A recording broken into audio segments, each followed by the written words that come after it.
अस्सलाम वालेकुम। वालेकुम सलाम, कैसे हैं आप? मैं ठीक हूँ, मेरा हाल मत पूछा करें, लोग कहते हैं साथ रहते हाल पूछते रहते हाँ हैं। यार, से बात तो सही है। तो बंदा मैं सड़क पर खड़े के लोगों का हाल पूछूं?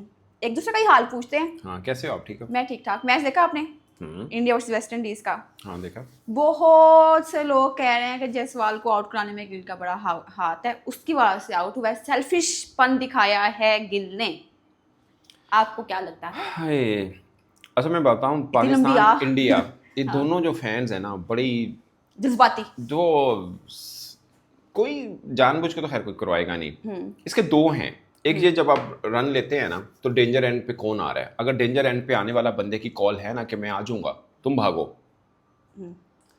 तो उसमें डेंजर एंड पे बज़ाहिर लग रहा है कि जायसवाल आ रहा है, ना कि शुभमन गिल आ रहा है, क्योंकि शुभमन गिल ने तो बैटिंग साइड पे जाना था, ठीक है। बट पॉइंट इसमें दो हैं। पहली बात, मुझे लगता है कि आप अगर दोबारा से, मैंने रन आउट ना तकरीबन कोई 10 मरतबा देखा है, नहीं, 10 दफा नहीं, 12-13 दफा देखा आपने। जितनी बार भी, ठीक है। उसमें जब जायसवाल भाग रहा है ना, शुभमन गिल देखिए, जब बॉलर बॉल फेंक देते हैं ना, तो बैट्समैन वैसे ही, जो नॉन स्ट्राइक एंड पे बैट्समैन था, थोड़ा सा बाहर निकला होता है, वो उतना ही निकला क्रीज छोड़ के, ठीक है। उसके बाद सिर्फ एक कदम लिया है शुभमन गिल ने, सिर्फ एक कदम, ठीक है। और उसने कहीं पर भी, एक होता है जब रनिंग, इतनी क्लोज रनिंग होती है ना, रन होता है जब क्लोज रन होता है जिसमें, उसमें ना माइक्रो सेकंड के अंदर जो दोनों का यस एक टाइम पे आना बहुत जरूरी है। अगर हल्का सा भी कोई हाफ सेकंड भी लेट हुआ तो रन आउट है, इतनी क्लोज कॉल के ऊपर। नंबर वन, उसमें कहीं पर भी शुभमन गिल का यस नहीं है, उठा के देख लीजिए आप, ठीक है। अगरचे बाद में जो अपनी लिपसिंग पढ़ते हैं ना उसकी, जायसवाल की, वो बज़ाहिर ये लग रहा है जैसे वो कह रहा है यार मैं भाग रहा था ना उस एंड पे, मैंने होना था, मैं पहुंच जाता, मतलब बज़ाहिर उसका ये लग रहा है। वो शायद पहुंच भी जाता। मुझे लगता है कि यहाँ पे ना आप डिफाइन करते हैं डेंजर एंड क्या है, तो बज़ाहिर क्रिकेटिंग सेंस में लगता है कि डेंजर एंड पे जायसवाल था, बट मेरे ख्याल में जो उस टिपिकल में डेंजर एंड दोनों ही थे, क्योंकि क्लोज में फील्डर खड़ा हुआ है, ठीक है। अब मैं ये कह रहा हूं कि जायसवाल 175 पे खड़ा है, आप कोई रन चेज नहीं कर रहे हैं, कोई रन रेट का मसला नहीं है, दूसरा दिन है, 5 दिन का टेस्ट मैच है, इतनी क्लोज कॉल की जरूरत क्या है? हाँ, इतनी जल्दी भी किस चीज समझ की? रहे हैं मेरा बात? बिल्कुल। ठीक है, आप टेस्ट में भी जरा दोनों अच्छे रन लेते हैं, छोड़ना नहीं चाहते आप, मगर कोई जरूरत, एक होता है ना कि यार फंसा हुआ टेस्ट मैच है, 5वां दिन चल रहा है, एक एक रन बहुत महंगा है, वहां पे ये आप रिस्क लेते हैं, मगर जरूरत नहीं थी, ठीक है। और ना कोई टफ ओपोनेंट है, ना कुछ और, एक इजी मैच चल रहा है, उसमें ये क्लोज कॉल करने की जरूरत है। इससे पहले भी एग्जैक्टली ऐसा ही वो विराट कोहली के सामने बैठ हुआ ऑस्ट्रेलिया के अंदर, बिल्कुल। ठीक है ना। तो पॉइंट ये है कि टेस्ट के अंदर इतनी क्लोज, अब आप देखें, एक ये, और दूसरा वो सर्कल के तकरीबन काफी आगे आके वो फील्डर खड़ा जिसने बॉल पकड़ा है, और बॉल तेज आया है। सर्कल में रन एक होता है, अगर बॉल तेज नहीं आ रहा, स्पिनर के बॉल के ऊपर आपने शॉट मारा, बॉल स्लो जा रहा है, तो आप पकड़ ले, वो बॉल तेज आया, वो फौरन मतलब विद इन सेकेंड्स फील्डर के हाथ में था, तो दोनों एंड जो थे वो डेंजर एंड बन चुके थे। ये मैं आपको गारंटी से कहता हूं, वो रन अगर शुभमन गिल भाग जाता, तो जायसवाल ना होता, तो शुभमन गिल आउट होता। आउट पक्का था। पक्का था। एक आउट तो पक्का एक था। आउट पक्का था। हाँ, अगर फील्डर बहुत नैला होता, वो जायसवाल वाली साइड पे थ्रो कर देता, तो बचत हो सकती थी कि रन बॉल ना लग, बॉल लगता ही ना, विकेट पे बचत हो जाती।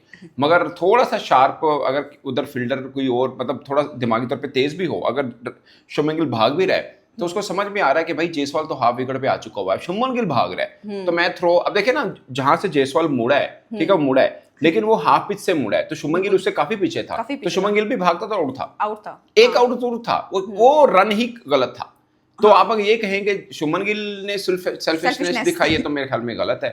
उसकी एक समझदारी थी कि यार रन नहीं बन रहा, तो बेसिकली डेंजर एंड पे शुभमन गिल भी था, दोनों डेंजर एंड पे थे। तो मुझे लगता है कि फर्स्ट कॉल जायसवाल की गलत थी, सेकंड ये है कि ये रन आउट होना ही होना था।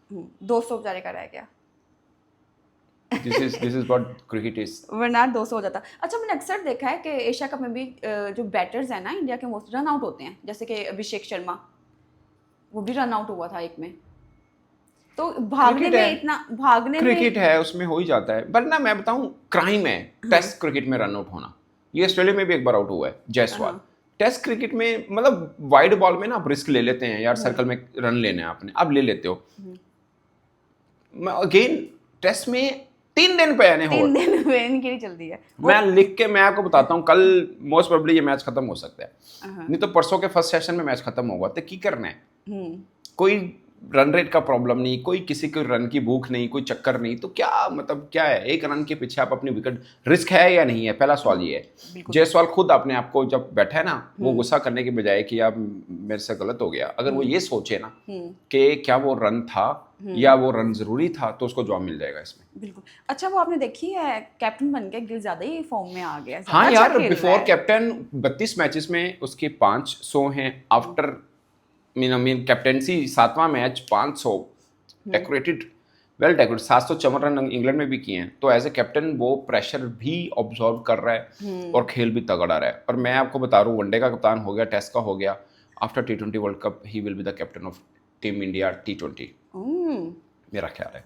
उसने बहुत अच्छा, हमें लग रहा था कि पता नहीं एज अ कैप्टन फॉर्म करेगा कि नहीं करेगा, क्योंकि उधर ना उधर ज्यादातर ना मतलब हर फॉर्मेट का डिफरेंट कैप्टनसी वाला फार्मूला होता नहीं है इंडिया में, मुख्तलिफ देश में होता है, वहाँ नहीं होता। बट एज ए कैप्टन वो परफॉर्म कर रहा है। आप उसके वनडे की एवरेज निकालें, 59 की है, टेस्ट में 41 की है, बट वनडे में 59 की है।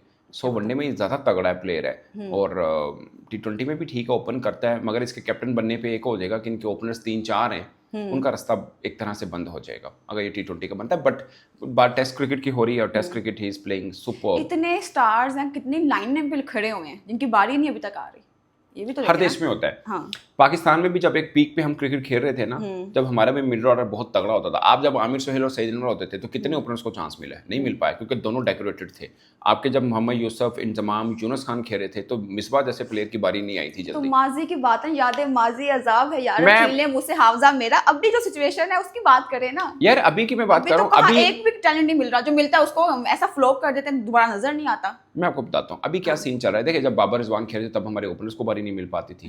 जब 2021 का देखें, 2020-21 में बेहतर खेले हैं, 22 तक भी ठीक चला, उसको ओपनर्स की बारी नहीं आती थी। हालांकि फ़खर जमान जैसा ओपनर हमारा नीचे जाता था। पॉइंट ये है कि टैलेंट जब ऊपर आपके सब परफॉर्म अच्छा कर रहे हैं ना, तो फिर पीछे देखें ना, एक एक देश में, अब इंडिया में जो एक जिसे बोलते हैं एक बेहतर क्रिकेट वाले, कोई 250 क्रिकेटर तो होंगे ना, पूल इतना तो होगा। अब सबको तो नहीं खिला, खेलने तो गहरा नहीं है। तो टैलेंट पे नजर है ना कि नहीं, इसको डालना चाहिए। हाँ, हमारे में ऐसा ही एक मैच में टैलेंट नजर आता है, दूसरी बार वो फ्लॉप होता है बंदा। यार इंडिया ना अब एग्जैक्टली वही क्रिकेट खेल रहा है पिछले कोई 5, 7, 8, 10 वर्षों से। एग्जैक्टली नहीं मैं कह सकता, क्योंकि ऑस्ट्रेलिया का जो टाइम पीरियड था ना, वो तो हारते ही नहीं थे ना, कहीं पे भी नहीं हारते थे, वो तो वन साइड। खैर इंडिया ने भी 2 इवेंट बगैर हारे जीत लिए हैं, एक T20 वर्ल्ड कप, एक चैंपियंस ट्रॉफी। अब एशिया कप खैर रीजनल टूर्नामेंट है, बट ये भी जीता बगैर हारे। ऑस्ट्रेलिया ने तो 2 वर्ल्ड कप जीते हुए हैं बगैर हारे। बिल्कुल। सो लेकिन उसके करीब तक वाला टाइम पीरियड इंडिया के पास आ रहा है। बट ऑस्ट्रेलिया क्या था, किसी के घर जाके भी हराता था। इंडिया भी खैर साउथ अफ्रीका को T20 तो हरा के आया है, अभी इंग्लैंड के खिलाफ टेस्ट बराबर करके आया, मगर बॉर्डर क्रॉसर ट्रॉफी में हार के आया, अगरचे उससे पहले 2 जीता था वो। सो इस वक्त बेस्ट क्रिकेट खेल रहे हैं 2 टीमें, एक इंडिया एक ऑस्ट्रेलिया। अच्छा, मुझे बताएं कि वेस्ट इंडीज फाइट बैक करेगा, लगता है आपको? I don't think so. इतना आई डोंट थिंक सो, मैं वो बताऊं, खेलने नहीं आए बेचारे। देखिए यही वेस्ट इंडीज अभी हमारे घर से होके गया है, हाँ। एक एक करके गया वो। हम कहें ना क्रिकेट है, इसमें होता है, मगर इंडिया का प्रॉब्लम क्या है, मैं वही जो आपको पहले एग्जांपल दी है, इंडिया ऑस्ट्रेलिया टाइप क्रिकेट नहीं खेल रहा, उस जैसी मेंटेलिटी भी रख रहा है। कोई भी टीम है, रुथलेस क्रिकेट इसको बोलते हैं, चांस ही नहीं देना अगले को। एक होता है ना थोड़ा कंप्लीसेंट हो जाना, वो चक्कर नहीं है।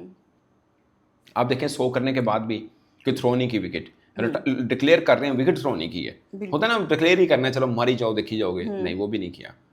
सो इतनी नपी तुली क्रिकेट, या उनके माइंड में होता है कि भाई साहब भले मैंने 100 कर दिया, उसके ऊपर भी मैंने अपनी विकेट थ्रो की है ना, तो देखने वाले बहुत बैठे हुए हैं, तो फिर इस चीज़ के ऊपर बात होती है। अब देखें ना 175 पे आउट होने के ऊपर शोर मचा हुआ है, 175 की नहीं खेल दी उसने, बिल्कुल, अब फिर भी शोर मचा हुआ है कि क्यों आउट हुआ। क्यों आउट हुआ? सो ऐसे में आपको फिर नहीं, इंडिया ने एक्सपेरिमेंट किए थे एशिया कप में ओमान के अगेंस्ट, वो छोटी टीम पता है ना कंट्रोल कर लेंगे, तो कंट्रोल हुआ भी था। अच्छा, चलिए, thank you so much for your time, bye bye, Allah हाफिज़। अल्लाह हाफिज़।